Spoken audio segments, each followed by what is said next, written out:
Hello, come in, come in. We are so glad to see all of you. Welcome to today's Wealth Builders Real Estate webinar. Hey, Pastor Mike, good to see you. Hey, sorry I'm running a little late.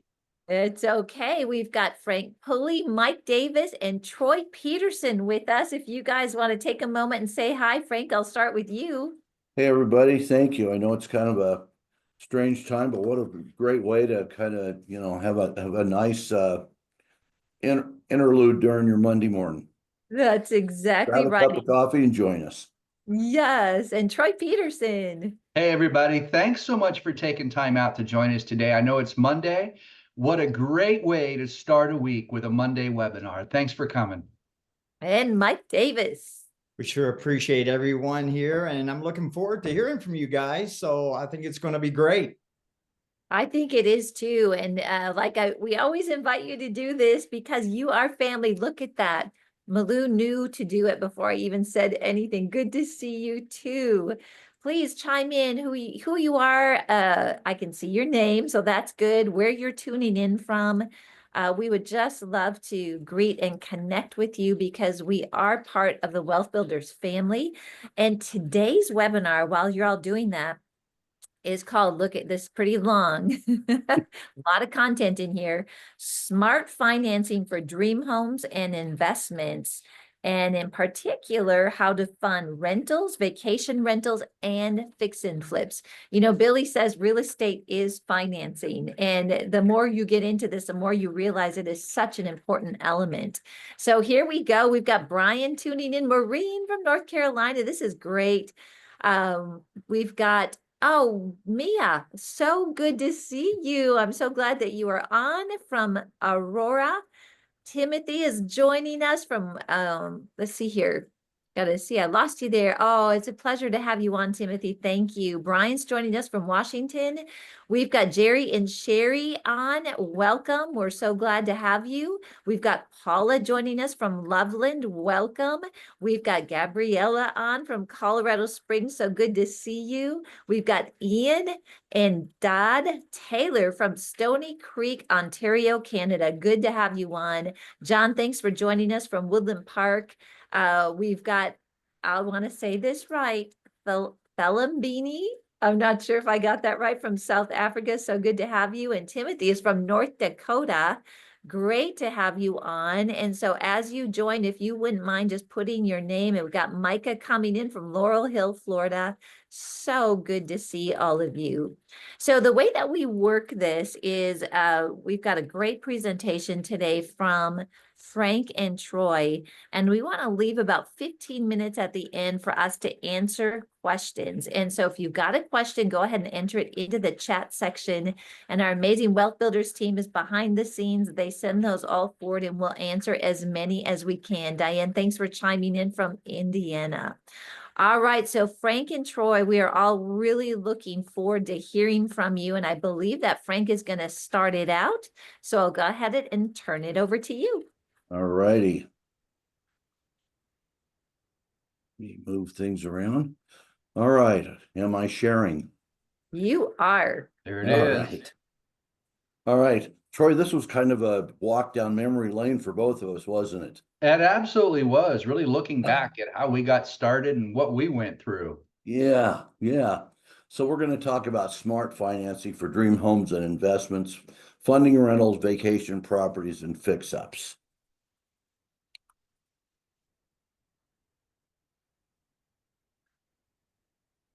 Troy, you want to address the problem? Yeah, the big problem is how to really get started. Now, I remember before I bought my first investment property, I've been in real estate 30 years. I was in real estate for 10 years. I was a struggling real estate agent, trying to feed my 3 kids, trying to support a family, trying to, be a good dad, husband, father, all that fun stuff, and wanting to invest so bad that it hurt. I can remember being almost on the edge of tears because I really thought I couldn't invest because I didn't have any money. The problem was I didn't have the right mindset. It had nothing to do with money. I wanted to invest. I just didn't know how. And so that becomes a big struggle. And we talk to a lot of people today, Frank, that are in the same boat. They think, gee, how do I really get going? And don't we hear that quite a bit? We hear that a lot, and I was like Pastor Mike. I had my home paid down to about a $35,000 balance, and I took a HELOC on it, as you'll see here in just a minute. But you know, another good method to getting your debt paid down, in addition to getting a good mindset, and some of the techniques we're going to discuss, is that triple X factor that has some great techniques on it on getting your debt paid down and get you ready to get into the investment arena. That's a So we good can suggestion. relate, believe me. Not great pictures of either of us, but that's us, and that's our story, and we're sticking to it. So we can relate. I still can't believe you found that old photo of me, Frank. Good job for digging that out of the archive somewhere.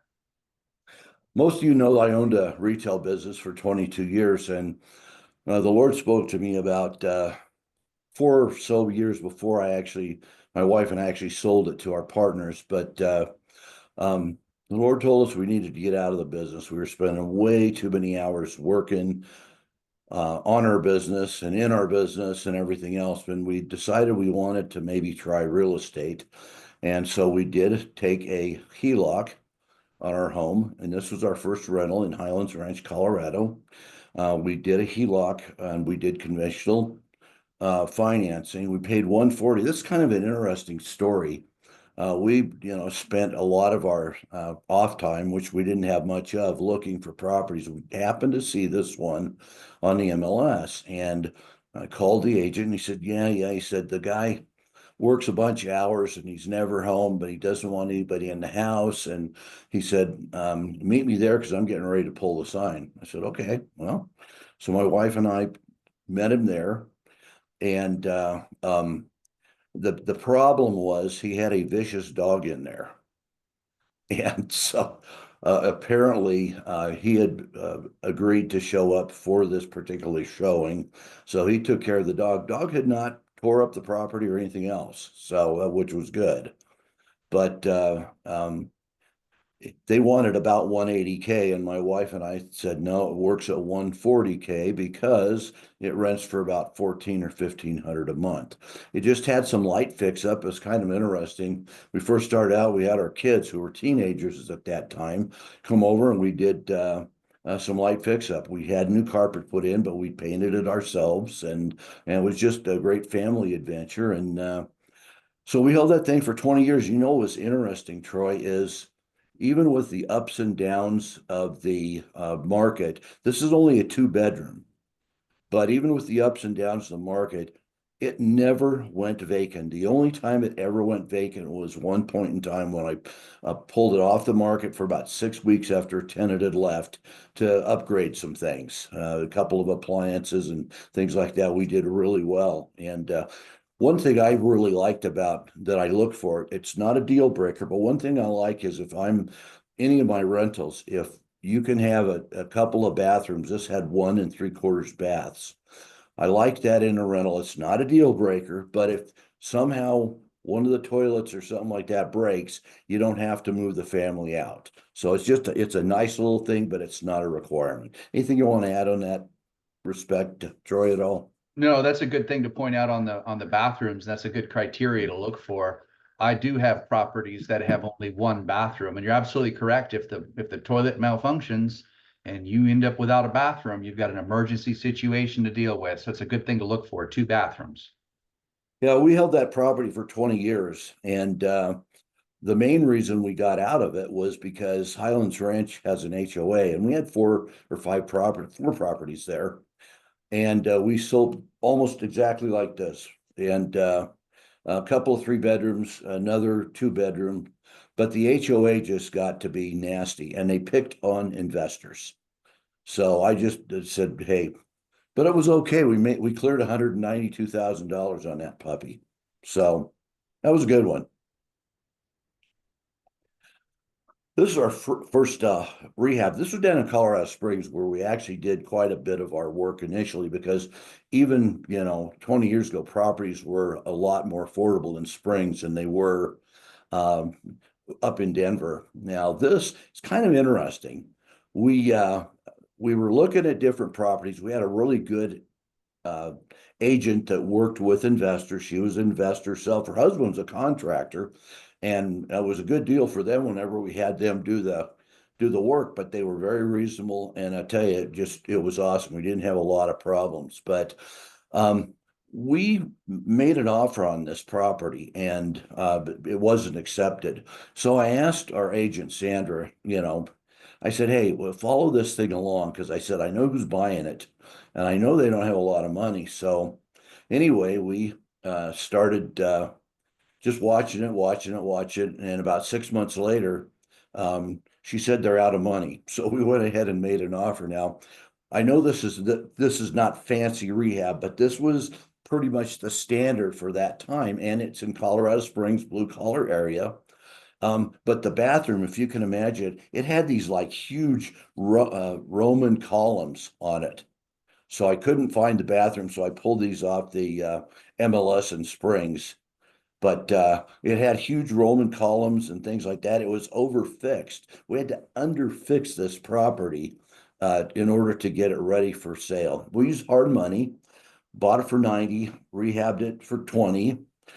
Sold it for 165, and after the hard money and everything else, we profited about 19K. What was interesting is we were doing another couple of projects in that area, and we sold it at 165, which was the high end for that particular area. So, Troy, what do you think it did for the comps in that area? Oh, that would have pulled the value for the whole neighborhood up a little bit. It did, and we did quite well with our other ones. So, anything on this at all, Troy? No, good job, Frank. All right. And then this one, again in Colorado Springs, kind of an interesting property is we went in and we rehabbed it. And about that time, market really kind of was going low. Now we could have sold it and we could have made a couple $1,000s on it. But, at that point in time, we didn't need the cash that bad because we've been doing all the rehabs and this, that, and the other thing. So, what we decided to do was rent it out. So we purchased this property for 100K. Rehab was about 25K. We actually added some bedrooms and stuff in the basement. We used hard money and then refinanced to an FHA loan.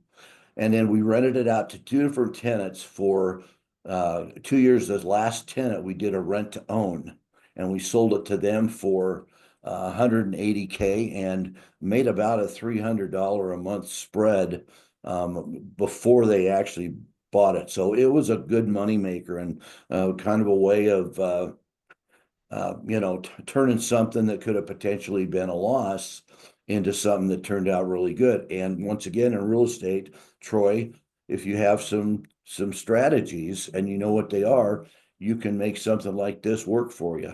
Anything you want to add there?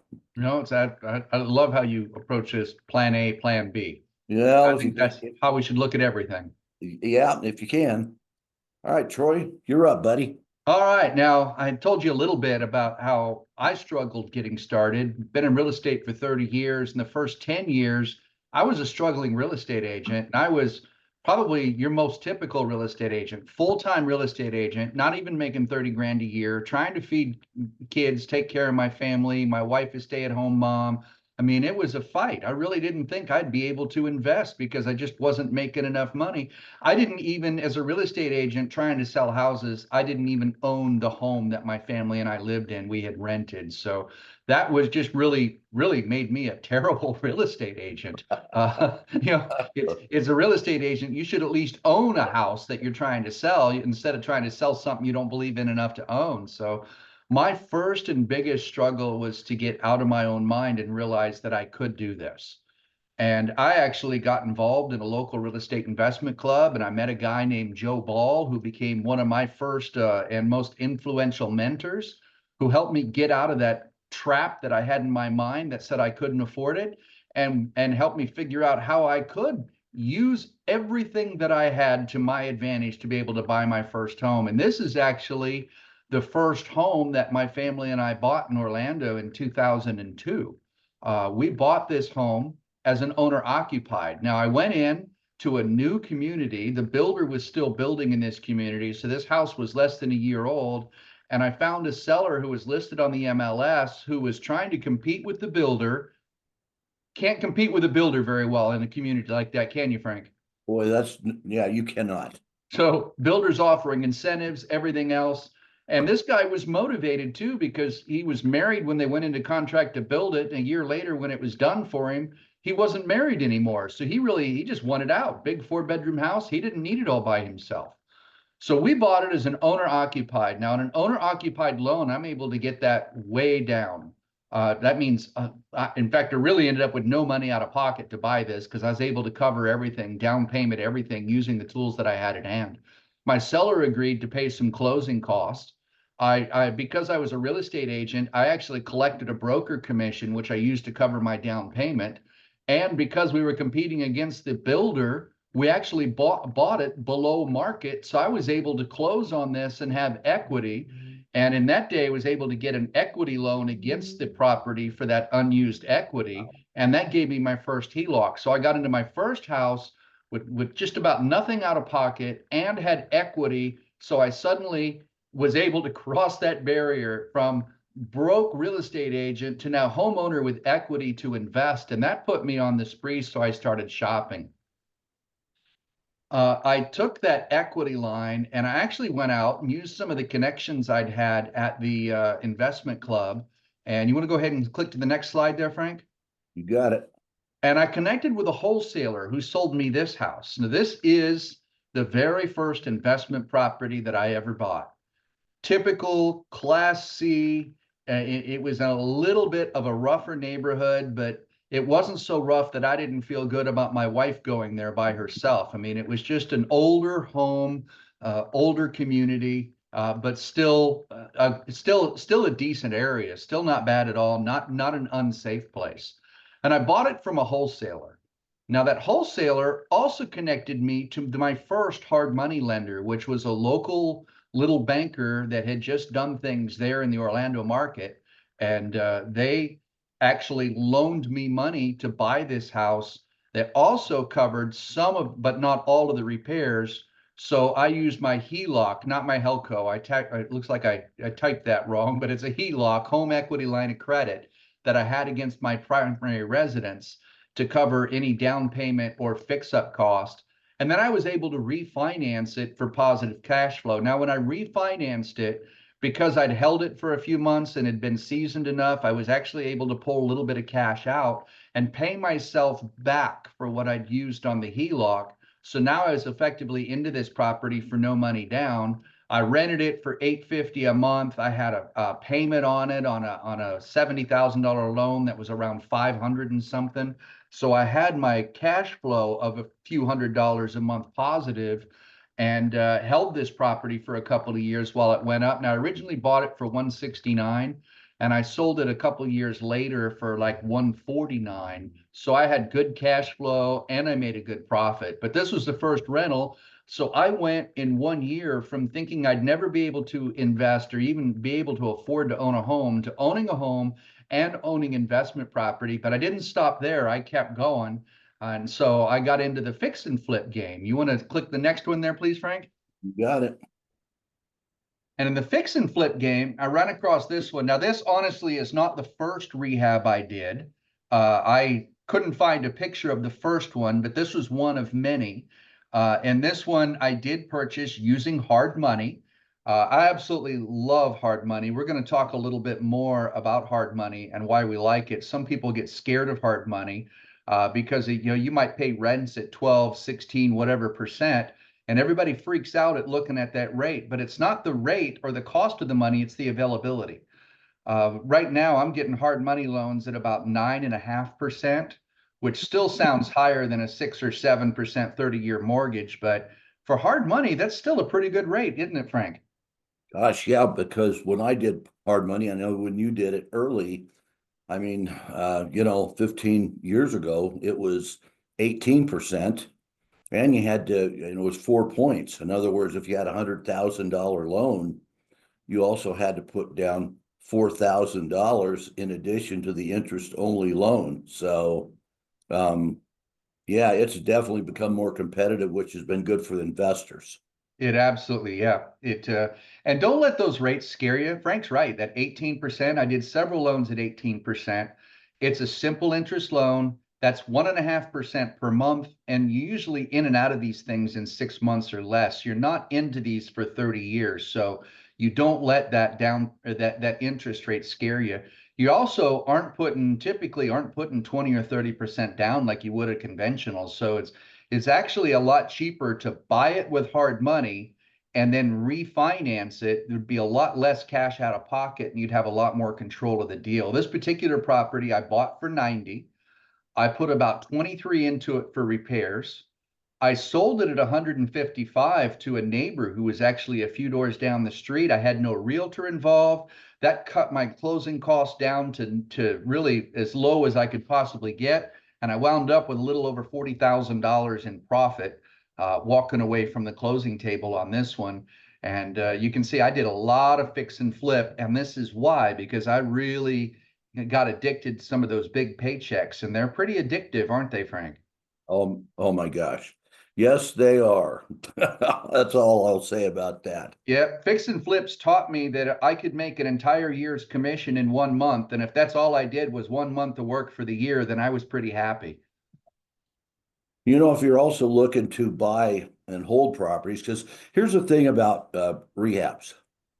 Rehabs are great, but when you're done with the rehab, no more money comes in. So if you're doing buy and holds, rentals, that's where the money comes in, whether you're working or not. However, to get to that point, a lot of investors will do 1 or 2 rehabs and then get 1 or 2 or 3 rentals along the way. So that kind of works that way for a lot of folks. So And that's a great point, because that's kind of a model I like to follow now. yeah, For every 3, I will keep at least 1. I yes, don't sell as many as I used to. And no, you can keep your cash up, because just like Frank said, you sell a couple of these, and when you sell them, you're done. And it's nice to make a $40,000 profit, but $40,000 doesn't last forever, especially if you're trying to live off of it. It can go very, very quickly. especially nowadays. Yes. So, but if you did 2 of these and you made $80,000 and you kept the third one, now Yeah. you got money to live off of, and you got money coming in, which is pretty good. So how do you tap on into this financing? Go ahead, Frank. Well, I'll start out. Creative financing. Creative financing there's a lot of things. One is the rent to own. There are several ways of talking about and doing creative financing. As a matter of fact, our buddy Bill Bronchick is going to be covering that in detail at the workshop, the real estate workshop here in the weekend after this one. Okay. But literally, you can buy properties with no money down, as long as you know what you're doing. All right, Troy, next one. Sure. So the HELOC, which Frank and I both used, Frank talked about how he used that to buy his first rental, and how I bought my first time home buyer home with very low money and got a HELOC on it that I used to buy my first rental property. So HELOCs are a great way.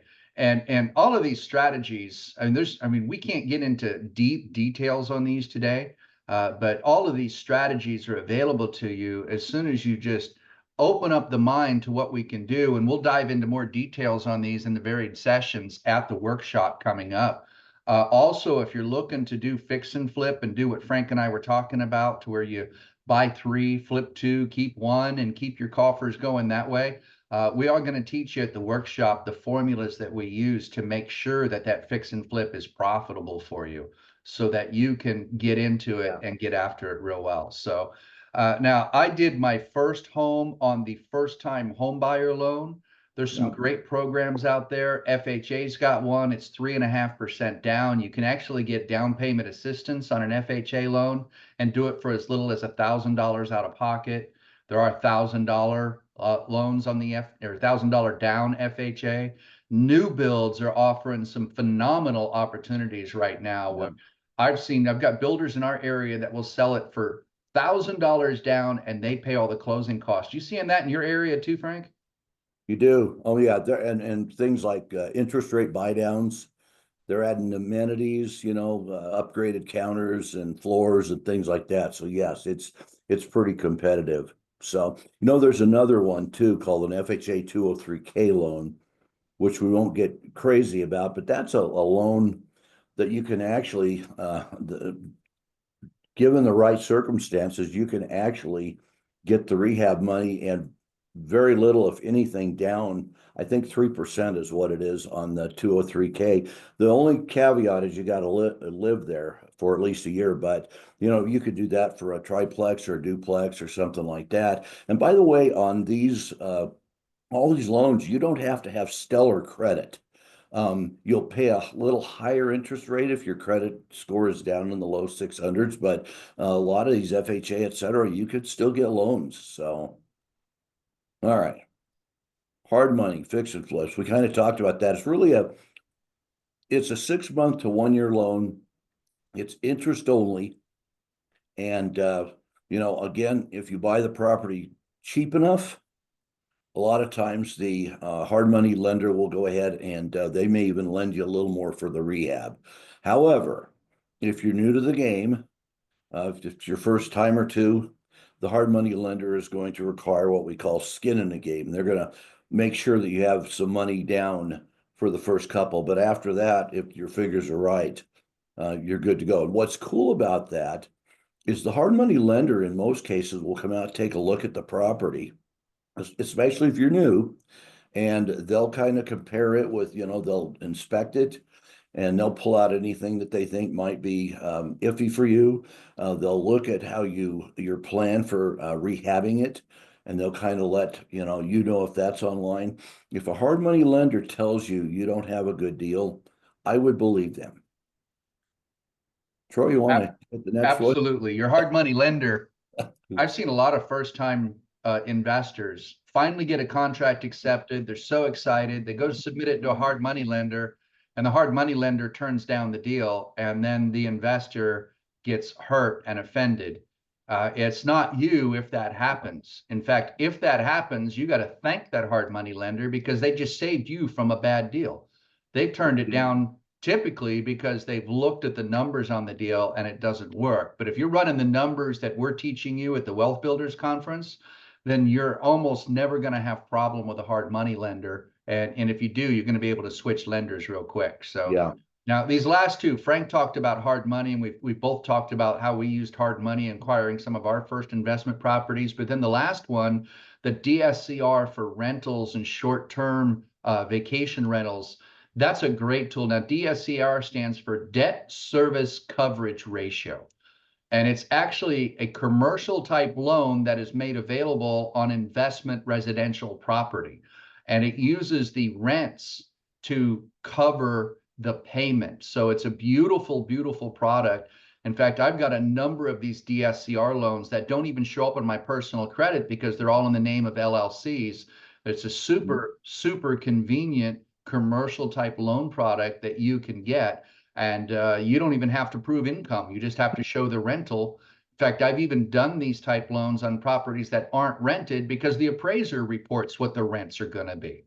Yeah, absolutely. So yeah, and also the creative financing too. I mean, again, that doesn't show up against your credit or at the bank either. So those are kind of good loans. I mean, the first time home buyer loans and that sort of thing, Fannie Mae, FHA, they're going to hold investors to around 4 properties unless you've got a lot of reserve monies, and then you can get up to 10. But if a DSCR loan or creative financing, that kind of puts you off the chart, so to speak, so that those don't count against you. now here's a great way to kind of bridge a couple of these together. The last two, the hard money and the DSCR, these work great. Yes. So one of my most comfortable project flows is to advertise for distressed properties, find one that needs some work, and then I buy it at a discount with hard money. Because I've been working with this hard money lender for a while, they'll finance up to 100% of my purchase price and repairs, as long as I keep it about 70% of ARV. And if I'm using terms beyond you, I'm sorry. We can't get into a tremendous amount of detail, but it just means I'm buying it at a big discount on that. Now, we'll share those formulas with you at the workshop so that you can keep on that, whether you attend the workshop live or virtually through the video feed. You can still take advantage of getting those formulas that you know what I'm talking about. Yeah. So I'll come in with hard money and I'll buy it at 30% below the ARV. And then after I fix it up, I take it back to the same lender. Now they've got a DSCR loan that they can do on the back end to convert it to a 30-year fixed and give me long-term rental income. Now, when I close on that, sometimes I'm able to take cash out on the equity and put a little bit of money in my pocket. So then I'm not only into that property for no money out of pocket, but I've actually made a little bit of money before I've even collected rent. Just make sure that whatever you're doing that, it really does cash flow, because you're going to need that cash flow to put back into the property at some point, just for maintenance or something somewhere, because things do break, don't they, Frank? They sure do. And an interesting thing is a lot of banks will loan you between 70 and 80% of the appraised value. So if a property appraises for $100,000 in its present condition, let's say it needs fixing up, they're going to loan you $70,000, $80,000. A hard money lender looks at what the future value will be fixed up. So if it's, if it's going to be $160,000, they'll lend you around 70 to 75% of that on the future value. And that, if that covers whatever you pay and you have money left for fix up, they'll take care of that too. But you can actually, essentially, when you refinance these things, you can be pretty much like almost zero money out of pocket, right? That's a good point. Yep. Really easy to get into and easy to go. So Yeah. another way to jump in without having a big down payment. Yeah. Yeah. Well, I'm going to tell you, I don't consider myself a dumb guy, but I am not the sharpest pencil in the box. And Troy and I, we're just regular guys, and we're motivated. We're men of faith. We trust in God a lot. But I mean, it's what you know and who you know. Having experienced guidance, because I can tell you right now, if I did not have good guidance, a good mentor, I would not be sitting here as we speak. And the fact that you can do practical application, that's, learning about it, educating yourself is great and it's essential, but it's putting that together with actually doing something and not forgetting that God is your partner. That's right. That's right. So it's amazing. Sometimes you get alone with the Lord and you just pray in the Spirit for a little bit and solutions will come to you. Sometimes they wake you up at 2 a.m. Sometimes they're there when you start up with the coffee. Sometimes you just wake up and it's the very first thought that pops into your head, but the Lord will download solutions to you. We do want to stay educated. It says in Ecclesiastics that if you're trying to chop wood with a dull axe, it's a lot of work, but with a sharper axe, it's easy. Well, the axe that we've got to work with is the 9 inches of real estate between our ears, our mindset. Yeah. That's the axe we've got to work with, and that's the education. That's something that sets wealth builders apart from any other group out there. Is Yes. we want to give you the education so that you can be successful and prosper the way the Lord intends you to be. So we're looking to empower and equip you so that you can be successful and prosperous.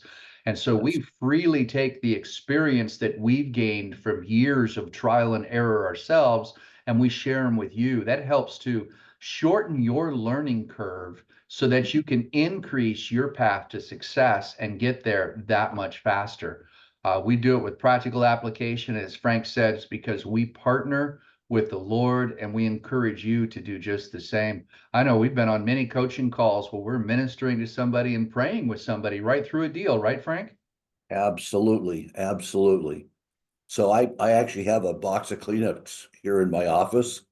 I've had people get a little emotional about it, not sad, but just really emotional about a deal. Mm-hmm. And so I carry a box of Kleenex. You want to take us through this, Troy? Sure. So you want to learn more? You want to know how you can really get involved, get your money for the first property? how you can buy a house with little or no money down and do some of the things that Frank and I were sharing with you today. I mean, we've both done it, and our Yes. story's not unique. You start talking to everybody in Wealth Builders. Mike Davis has a fantastic story how he didn't think he could jump in and start, and yet he did and look at him now. Karen talks about working paycheck to paycheck. I mean, all of us have been in that place, so we understand what it is to want to do something and not think you can do it. But we can show you how to buy a house with little or no money down. Yes. We can show you and help you to analyze a property, give you the major elements, and really equip you to be successful. That's what we do at Wealth Builders, and we'd really encourage you to join us at the workshop coming up here. It's a little less than 2 weeks from now, isn't it, Frank? Yes, it's 25th, 26th, and 27th. That's coming up quick. We're not only going to show you how you can buy a property, we're going to show you how to analyze the property to make sure that it's good a rental, a good fix and flip, or even a good vacation rental. Karen does a phenomenal teaching on vacation rentals. So we're going to give you the knowledge that you need to be successful with 3 major strategies.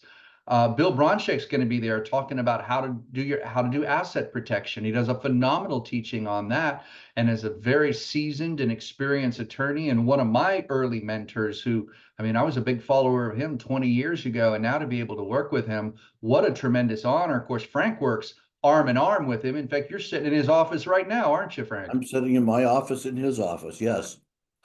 Yes. Yes. So, and we're going to talk to you also about how to build a team of professionals so that you can be successful. There's so much knowledge and information that we're going to equip you with at this workshop so that you can go out and be successful. And boy, is this the right time to be involved in real estate or what, Frank? There's just so much opportunity right now. It's, you may not think so, but there truly is. But all this sounds like a handful, doesn't it? But Proverbs 14:23, all hard work brings a profit, but mere talk leads to only poverty. And the Lord wants you to provide and be provided for, and He wants you to prosper. He wants you to prosper. So here we are. This is the Possess Your Land, April 25th through 27th.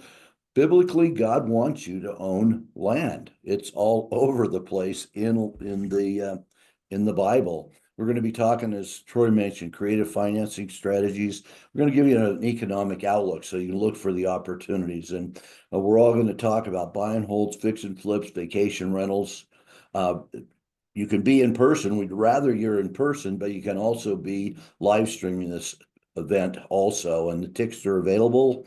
You can go to wealthbuilders.org/events, or you can scan that QR code. But what we'll do is we'll have the team go ahead and put the link up in the chat. So, man, Troy, I think that's all we got. So I think so. It looks like we might have a few good questions to throw up there.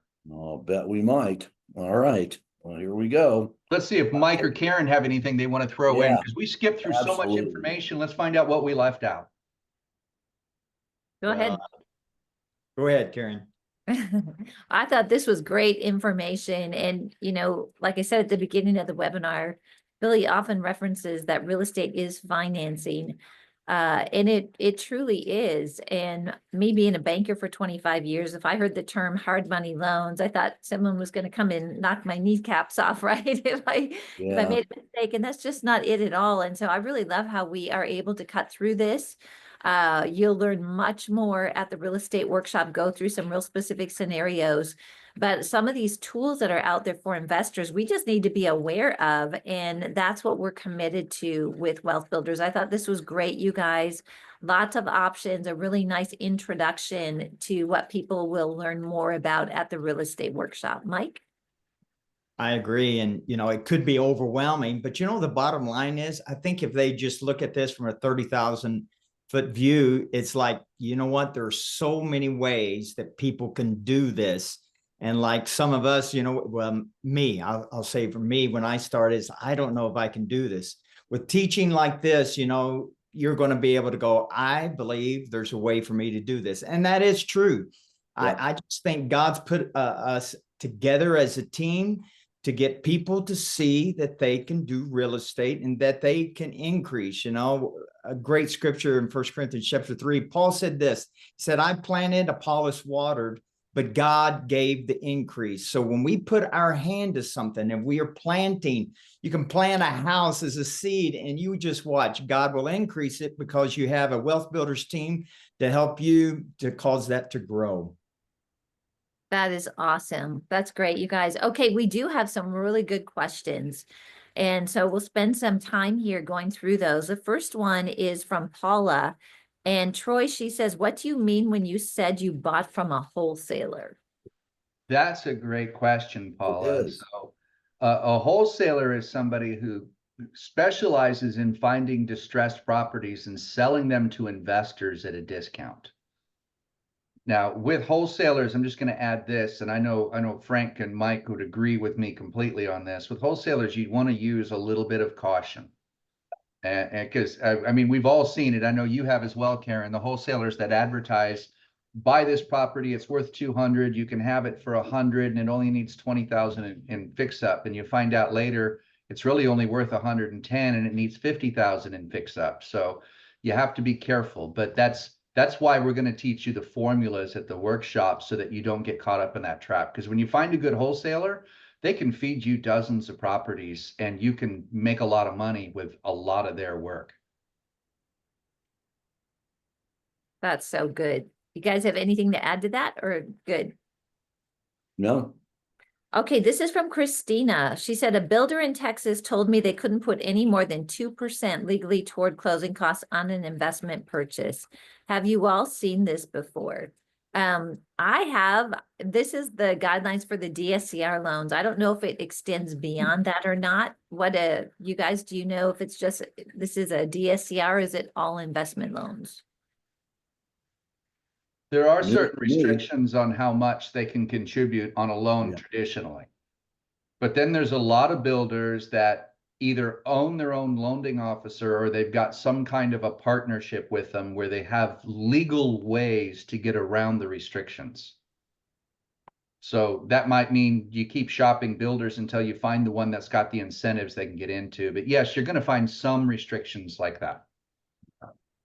Yeah, that sounds really good. And then this is a great question from Rita. She said, how do we get a DSCR and what type of lenders will do that? There's your mortgage brokers are the best people to ask about this. This has become a very popular product. This is a good time for me to let you know too, that we are standing up something called the Wealth Builders Preferred Provider Network. And we're in the initial stages of that right now. We'll be sharing actually about our platinum preferred providers at this workshop, and you'll be able to talk to them.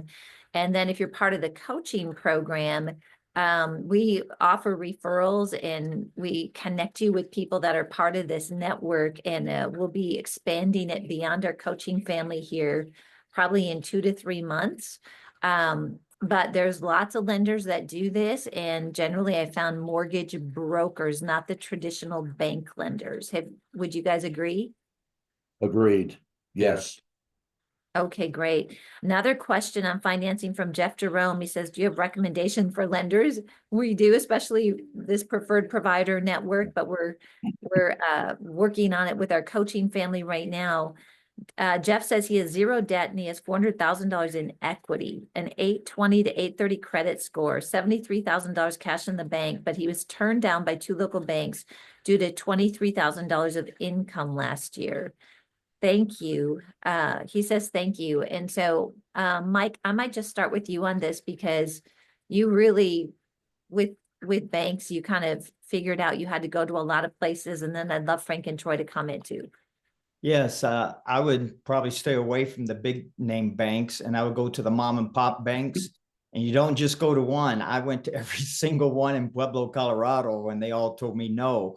And so you just keep going and listen, with that kind of cash on hand, I'm telling you, you will find a banker that will do a deal with you for sure. Yeah, that's great. Frank and Troy? Well, there's definitely creative financing. I mean, that's a good opportunity. And again, I think a DSCR loan, if the numbers would justify it, would be an opportunity also. Troy, what do you think?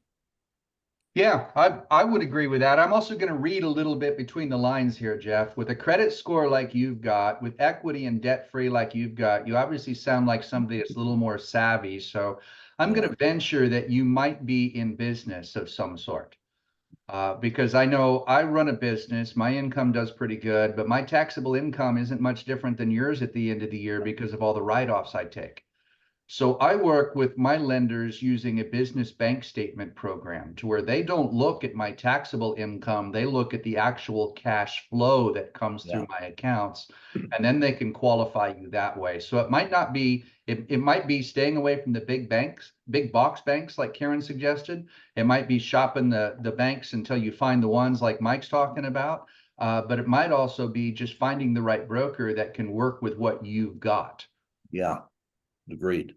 Yeah, I was just thinking too, really tapping into that $400,000 of equity. Yeah. Jeff, is going to be really important, and that might require a little bit of creativity. But I'd love to see the rest of you, in our, again, we're referring back to coaching because that's where we can really work with clients on all these details. But even looking at your financial statement, that helps us, which we do in coaching, because sometimes there's avenues for you that you're not aware of. But I think that would be a great start, to find a bank that maybe wouldn't look at those ratios like Troy was talking about, looking at bank statements, and see if you can't find some access to that equity. All right. Rita says she wants to be part of the referral network and coaching. Rita, we would love to have you. And so what we'll do is we've actually got a link that the team put out there to learn about coaching, or if you want to, go ahead and email us at info@wealthbuilders.org. Then Zoe or Gabriella can give you a call right back and just share with you some of those details. Again, info@wealthbuilders.org. We would love to have you there, Rita, for sure. Okay, this is a question from Timothy. Timothy is in our coaching family. So Tim, this is great. So I want you guys it's good. It's a little bit of a long scenario, so hang in there with me as I read this. He says, we're pondering a local laundromat that's asking for $195,000. Mostly looks legit, except the owner states that the books aren't accurate because he holds back cash to pay an attendant. Oh my, with apparently no actual records of that cash income or paying the individual, according to the P&L sheet. If he's honest, the numbers don't sound bad, but am I right that no bank will lend without actual proof of that alleged income? He states the gross at over 100K, but the books show 65K income or so, due to him holding back cash to pay the attendant. Wow, expenses on the books are roughly $83,000. All right, who wants to take this one? Well, Wow.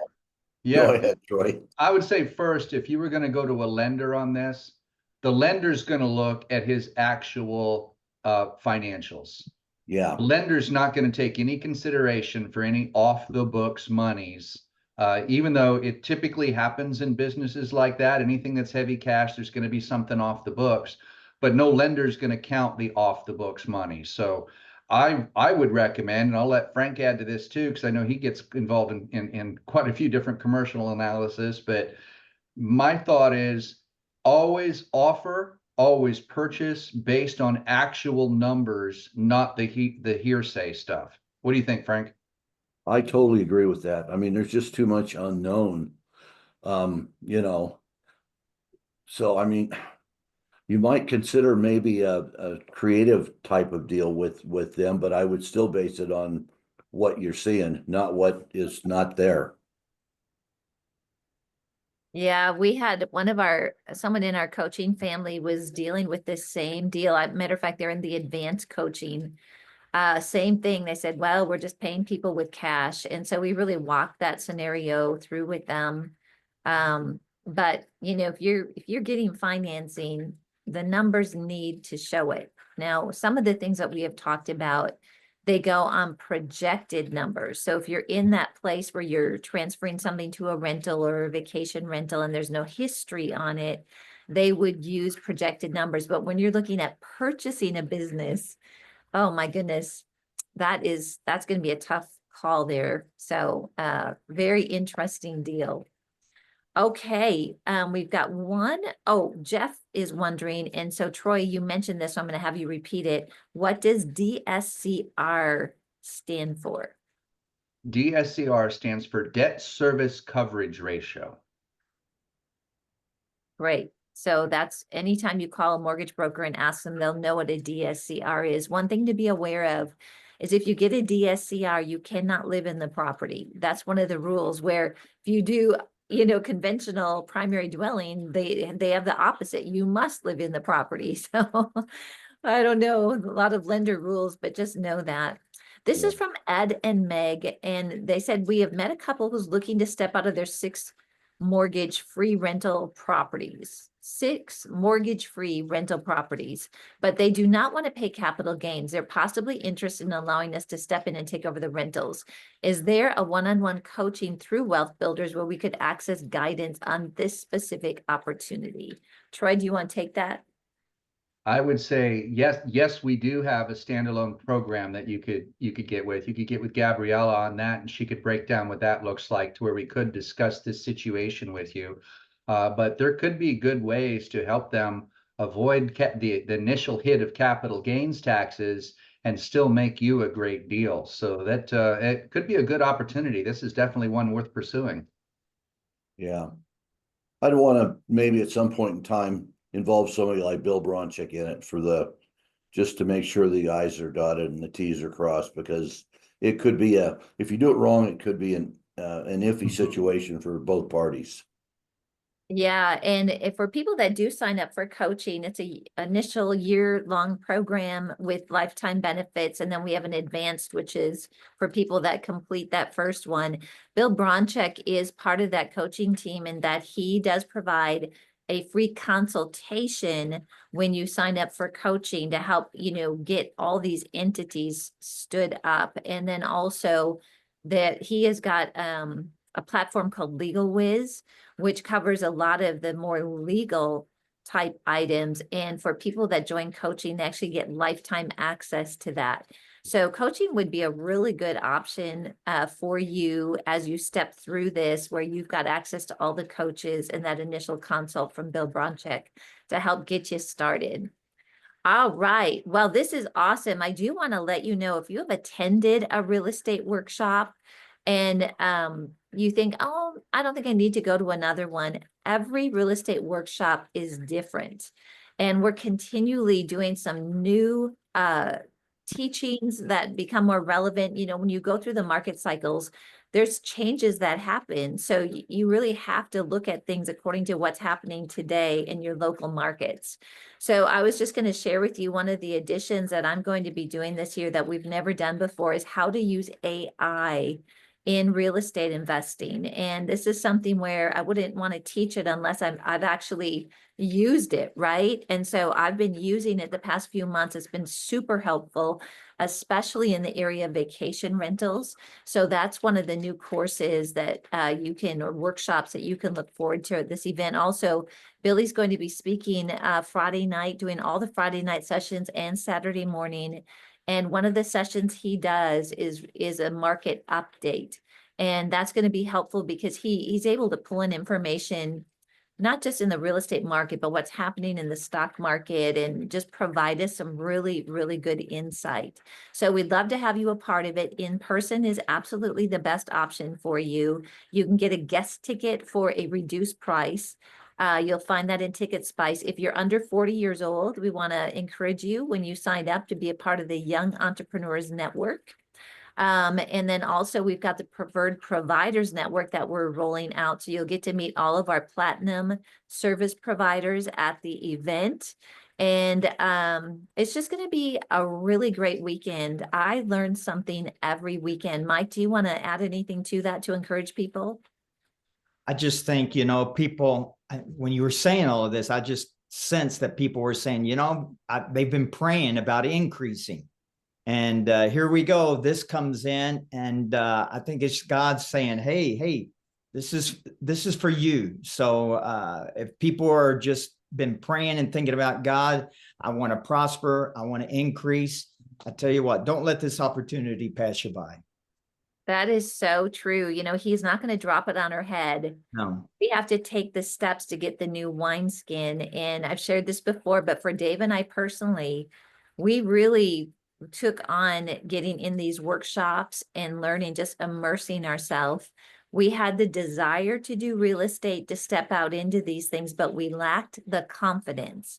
And the reason we lacked the confidence is we did not have the knowledge and understanding that we needed to be able to step forth in faith. And so it's both the supernatural, God's calling you, he's going to help you, and the natural how-tos. That's how we steward the dreams and desires that God has put on our heart. So with that, we just want to thank you all for being a part of this. Frank and Troy, that was awesome. Thanks so much for sharing with us today. Thanks all of you, the Wealth Builders family, for being a part of this. We sure look forward to seeing you all the weekend of April 25th to the 27th. If you have not yet signed up, I encourage you to do so. So, all right, everybody. Thank you. God bless you and have a great rest of your day. Bye-bye.